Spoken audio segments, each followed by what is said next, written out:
Halo anak-anak, selamat pagi. Nah, hari ini kita belajar tematik tema 1, subtema 2, hewan sahabatku, pembelajaran pertama.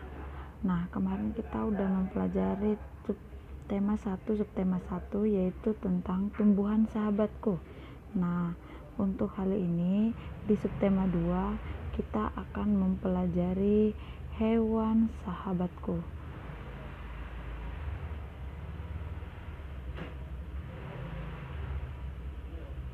Apakah kamu penyayang hewan? Apa saja manfaat yang diperoleh manusia dari hewan? Bagaimana cara hewan berkembang biak? Nah, ayo kita pelajari ya anak-anak.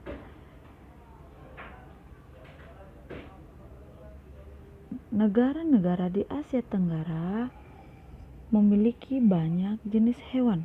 Beberapa di antaranya ada dijadikan sebagai makanan, simbol negara, atau dijadikan binatang peliharaan.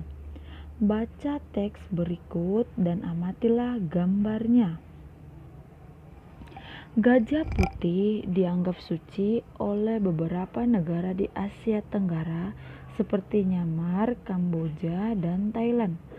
Menjaga gajah putih adalah usaha yang sangat mahal karena pemiliknya harus menyediakan makanan khusus untuk gajah. Nah, ini adalah keunikan dari gajah putih yang dianggap suci oleh beberapa negara di Asia Tenggara. Indonesia dikaruniai luas wilayah lautan lebih besar dibandingkan luas daratan. Luas lautan Indonesia mencapai 5,8 juta kilometer kuadrat. Di dalam lautan Indonesia tersimpan potensi perikanan yang cukup besar, salah satunya ikan tuna. Ikan tuna adalah salah satu ikan yang paling banyak dicari negara lain, seperti Jepang, Amerika Serikat, dan Uni Eropa. Nah, ikan tuna ini sangat besar manfaatnya karena ikan tuna ini mengandung omega 3, mengandung protein yang tinggi, dan lain sebagainya. Tahukah kalian burung yang hidup di negara tetangga kita? Burung apakah itu? Ayo, ada yang tahu? Nah, burung yang hidup di negara Malaysia yaitu burung takur. Nah, burung ini sangat dilindungi negara Malaysia. Setiap hewan memiliki kemampuan berkembang biak. Dengan berkembang biak, hewan dapat melestarikan jenisnya. Tahukah kamu bagaimana cara hewan berkembang biak? Ada yang sudah tahu? Jadi hewan itu perlu berkembang biak untuk melestarikan kehidupannya. Nah, hewan berkembang biak dengan 3 cara, yaitu yang pertama bertelur atau ovipar, dan kedua beranak atau vivipar, dan ketiga bertelur dan beranak atau ovovivipar. Nah, yang pertama bertelur atau ovipar. Hewan yang berkembang biak dengan cara bertelur disebut ovipar. Contohnya ayam dan jenis burung lainnya. Dapatkah kamu menyebutkan hewan ovipar lainnya? Oke, jadi kalian bisa lihat gambar-gambar hewan yang berkembang biak dengan ovipar.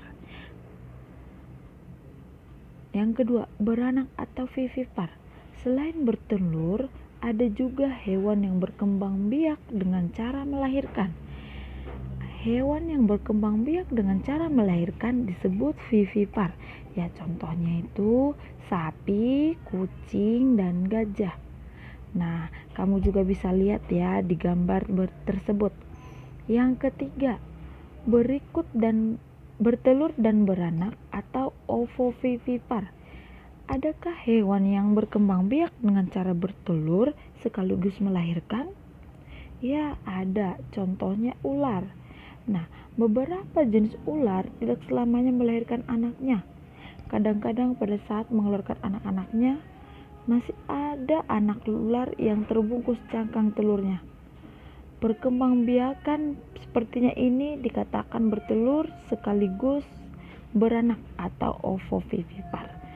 Nah, dapatkah kamu menyebutkan contoh hewan ovipar lainnya? Nah, oke, sekarang kita masuk ke tugas.